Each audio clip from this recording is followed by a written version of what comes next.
अभी तक हमने ये समझा कि भगवद गीता में सनातन धर्म यानी तमाम प्राणियों के वो नियम जो ईश्वर ने बनाए हैं, जो नेचुरल हैं, जो गॉड मेड है, और इसकी विशेषता ये है कि ये सिर्फ और सिर्फ परमेश्वर द्वारा ही बनाए गए हैं और ये अटल हैं, कभी चेंज नहीं होते।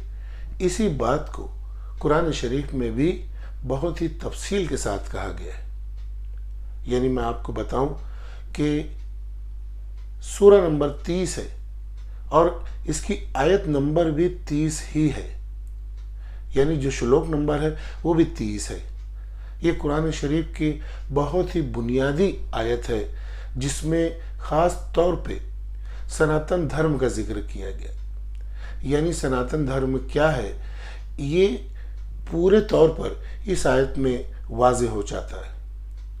वो आयत इस तरीके से है कि ऐ इंसानों, तुम जो है अपना रुख, अपनी ज़िंदगी का मकसद और अपनी जो हेतु और लक्ष्य है अपने जीवन का, वो ये बना लो क्या कि अल्लाह ताला की वो फितरत जिस पर इसने इंसानों को पैदा किया गया है उसी को कायम करना अपने जीवन का लक्ष्य बना लो और हमेशा अपना रुख इसी सिमत रखो कि तुम हर हालत में सिर्फ और सिर्फ अल्लाह की बनाई हुई फितरत पर कायम रहोगे।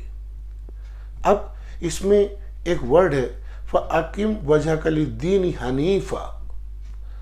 तुम जो है अल्लाह का जो धर्म है, ईश्वर ने जो अपने नियम तुम्हें बनाकर दिए हैं, उन नियमों पर अपनी नज़र रखो और उसी की तरफ अपना रुख रखो, यानी उसी को पूरा करने का लक्ष्य तुम्हारे जीवन का रहे। तुम कभी भी कोई दूसरा लक्ष्य ना चुनना अपने जीवन का। अगर तुम्हारे जीवन का एक मकसद है तो वो मकसद सिर्फ और सिर्फ ये है कि तुम ईश्वर ने जो धर्म बनाया है उस पर तुम कायम रहो। इससे पहले मैं बता चुका हूँ कि धर्म यानी ईश्वरीय नियम जो हर प्राणी में अलग अलग पाए जाते हैं और जो अटल भी हैं। यानी मैंने पिछले एपिसोड्स में बताया कि शरीर का भी नियम होता है, मन के कुछ नियम होते हैं, समाज के कुछ नियम होते हैं, इसी तरह मॉरलिटी के कुछ नियम होते हैं। ये सब नियमों को मिलाकर एक प्राणी का धर्म बन जाता है। मैंने मिसाल दी थी कि जैसे मछली है, मछली का धर्म यह है कि वो पानी के अंदर रहे और तैरे। यही इसकी सबसे बड़ी विशेषता है, सबसे बड़ा गुण है जो ईश्वर ने उसे दिया है। वो ना हवा में रह सकती है, ना ज़मीन पे रह सकती है, बल्कि सिर्फ और सिर्फ वो पानी में रहती है और वहीं अपनी फैमिली का निर्माण करती है। ये है मछली का धर्म। अगर वो ज़मीन पे आए तो अधर्म पर हो जाएगी और उसकी जान खतरे में पड़ जाती है। ईश्वरीय धर्म की खूबी सबसे ये है कि अगर प्राणी उसे फॉलो करे, कोई भी प्राणी, चाहे वो शेर हो, चाहे हाथी हो, चाहे बकरी हो, चाहे गाय हो, चाहे इंसान हो, अगर पूरे नेचुरल सिस्टम पे हर प्राणी रहता है तो उसी में उसकी सलामती और उसका सुख और उसका चैन है।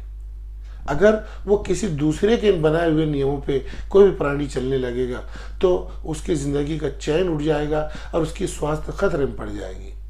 तो यहाँ पे ख़ास तौर पर हुक्म दिया जा रहा है, आदेश दिया जा रहा है तमाम इंसानों को, क्या कि तुम अपना रुख, अपने जीवन का लक्ष्य सिर्फ और सिर्फ एक चीज़ बना लो कि ईश्वर ने जो जो नियम तुम्हें बना कर दिए हैं उन नियमों को फॉलो करना, उन नियमों के अनुसार कर्म करना, उन नियमों पर ही रहना, उसी पर संतुष्ट हो जाना, ये तुम्हारे अपने जीवन का लक्ष्य है।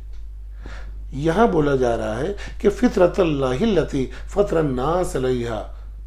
फितरतल्लाह ये इस आयत का सबसे ख़ास वर्ड है। फितरतल्लाह के मानी होते हैं ईश्वर का बनाया हुआ नेचर। जिस नेचर पे तुम्हें उस ईश्वर ने बना दिया है उस नेचर को मेंटेन रखो। हर इंसान का अपने अपने नेचर होता है। मसलन क्यों, हर इंसान की एक गॉड स्किल होती है जिसे हम कहेंगे कि गॉड गिफ्ट, या वो प्रॉपर्टीज जो गॉड ने उसके अंदर बॉर्न रखी हैं, उसको मेंटेन रखना। इसे गीता में कहा जाता है गुण धर्म, गुणों का धर्म। श्री अर्जुन जी को श्री कृष्ण जी ने जंग युद्ध में क्या कहा? सिर्फ यही कहा कि इस वक्त जंग के हालात हैं, अब तुम्हारे अंदर जंगजू की फितरत है, नेचर है, गुण है, ईश्वरीय गुण तुम्हारे अंदर जो दिए हुए हैं। तुम्हारा गुण धर्म है क्षत्रिय होना, यानी जंग लड़ना, युद्ध करना। ये तुम्हारे अंदर ईश्वर ने गॉड स्किल दी है, अब तुम इसी के लिए बनाए गए हो। यही तुम्हारी जंगजुई यानी युद्ध लड़ना तुम्हारी फितरत है, तुम्हारा नेचर है। हर हाल में तुम इस नेचर को मेंटेन रखो, इस गॉड स्किल को तुम जो है मेंटेन रखो। और उस वक्त खास तौर पे जबकि जंग के हालात हैं, तुम्हारी हालत ये है कि तुम जंगजू हो और हालात तुम्हारे ये हैं कि सामने युद्ध छिड़ा हुआ है, तो जरूरी है, तुम पे फर्ज है कि तुम वही काम करो जिस काम के लिए, जिस फितरत पर, जिस नेचर पे अल्लाह ने तुम्हें बनाया है। यही बात यहाँ पे बोली जा रही है कि तुम फितरत अल्लाह, जिस पर तमाम इंसानों को बनाया गया है, हर इंसान को अल्लाह ने एक खास नेचर पे पैदा किया है। और तमाम इंसानों का मिलकर भी एक नेचर है। जैसे तमाम शेरों का एक नेचर है, तमाम गायों का एक नेचर है, तमाम मछलियों का एक कॉमन नेचर है, ऐसे तमाम इंसानों का एक कॉमन नेचर है। वो कॉमन नेचर क्या है कि हर इंसान किसी न किसी एक परमात्मा, एक भगवान, उसे चाहे वो किसी भी नाम से जानता हो, हर इंसान किसी न किसी एक हस्ती, एक पुरुष, एक परमात्मा, एक निराकार परमात्मा परमेश्वर पर अपनी श्रद्धा रखता है। चाहे वो हिंदू हो, चाहे मुस्लिम हो, चाहे क्रिश्चियन हो, चाहे सिख हो। तुम किसी भी एक साधारण से साधारण इंसान को भी आप पूछें तो जरूर बताएगा कि नहीं, कोई ना कोई एक सुप्रीम पावर मौजूद है जिसने पूरे ब्रह्मांड का निर्माण किया है। कोई ये नहीं कहता कि ब्रह्मांड का निर्माण जो है किसी के दादा ने किया है, किसी के नाना या किसी के बाबा और मामा ने किया है, नहीं, बल्कि हर एक के दिल में ये बात है। चाहे वो सामाजिक तौर पर कोई मूर्ति पूजता हो, देवता पूजता हो, पैगंबर को पूजता हो, किसी बाबा फकीर को पूजता हो, मगर हर एक जानता है कि इन सब के ऊपर भी एक ही परमात्मा है। ये इंसानों का नेचर है कि वो किसी न किसी तरीके से उस एक ऊपर वाले पर अपनी श्रद्धा रखते हैं। यही फितरत है इंसानों की। इस फितरत को हम क्या कहेंगे? इस नेचर को एक ईश्वरवाद, यानी परमात्मा एक है और वो निराकार है और वो सबका खुदा है, सबका भगवान है, सबका दाता है, सबका निर्माता है। ये हर कोई जानता है, चाहे वो बोले या ना बोले या उसे अलग अलग नामों से पुकारे। और फितरत अल्लाह के माने ये भी होते हैं कि हर इंसान के नेचर में है, हर इंसान के नेचर में है कि वो किसी एक शक्ति को बेपनाह चाहता है और उसी की शरण में जाना चाहता है और उसी से सब कुछ लेना चाहता है। इसकी मिसाल मैं आप बताऊं कि किस तरीके से इंसान के नेचर में एक खुदा, एक भगवान, एक परमात्मा मौजूद है। मसलन किसी इंसान को अगर आप कहें कि जाओ मुझे जो है आप 1 घंटे में गेहूं ला दो और मुझे फला फला शॉप है जो कि यहाँ से 2 किलोमीटर दूर है, वहाँ पे दाल, तेल और साबुन मिलता है, उस शॉप से तुम 2 किलोमीटर जाओ, मुझे दाल, तेल और साबुन ला दो। अब फला 1 किलोमीटर पे जो है लेफ्ट साइड में आप जाइए और वहाँ पर आपको अनाज मिलेगा, वहाँ से मुझे 5 किलो गेहूं ला दीजिए। फिर आप उसे ये कहिए कि मुझे कुछ कपड़ों की भी ज़रूरत है, तो आपको यहाँ से 5 किलोमीटर पे कपड़ों की दुकान है, वहाँ जाकर मुझे कपड़े ला दीजिए।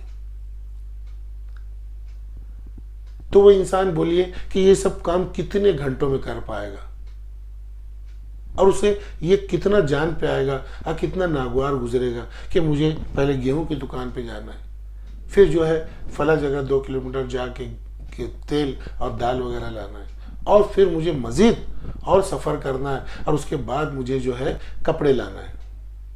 कितना मुश्किल होगा ये सब काम जब वो करेगा। मगर उसी आदमी को आप कहें कि यहाँ से बिल्कुल पास गली में सिर्फ 100 मीटर की दूरी पे एक बिग बाज़ार है, वहाँ जाइए, आपको कपड़े भी मिल जाएंगे, तेल भी मिल जाएगा, वहीं पर दाल भी मिल जाएगी, वहीं पर गेहूँ भी मिल जाएगा।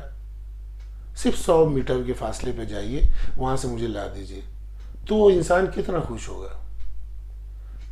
क्योंकि उससे एक जगह पर ही और बहुत ही करीब और बहुत कम मेहनत में अच्छी और उम्दा चीज़ें मिल रही हैं।